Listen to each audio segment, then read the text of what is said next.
Hello friends, ఇది ఆలు పరోటా అండి. కాకపోతే హోల్ మైదా కాకుండా 2 గరిటెలు గోధుమ పిండి, 1 గరిటె మైదా తీసుకుంటున్నాను. ఇది ముందుగా ఈ పిండిని కలిపి పెట్టుకోవాలి. ఒక 2 అవర్స్ నానిందంటే చాలా బాగుంటాయి పరోటాలు సాఫ్ట్గా. తర్వాత బాయిల్ చేసుకున్న ఆలులో పచ్చిమిర్చి, ఉప్పు, అల్లం, కొత్తిమీర, కరివేపాకు మిక్సీ పట్టేసుకోవాలి. తర్వాత కొంచెం జీలకర్ర కూడా యాడ్ చేసుకోవాలి. వాటిని ఉండల్లా చేసి పెట్టుకుని మనం ఓలిగలు చేసుకుంటాం కదా, ఆ టైప్లో ఇలా ప్యాక్ చేసేసుకుని దాన్ని ఒక పాలిథిన్ కవర్ తీసుకుని అందులో పెట్టి స్ప్రెడ్ చేసేసుకోవటమే. చాలా బాగుంటుంది. మేమైతే దీనికి చట్నీ ఇలాంటివి ఏమీ యూజ్ చేయము. కర్రీ బాగుంటుంది ఇది.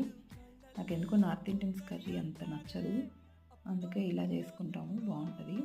దీంతో బోండాలు కూడా చేసుకోవచ్చు, ఇలాగే ప్రిపేర్ చేసిన కర్రీతో. అవి కూడా చాలా టేస్టీగా ఉంటాయి. ట్రై చేయండి ఒకసారి.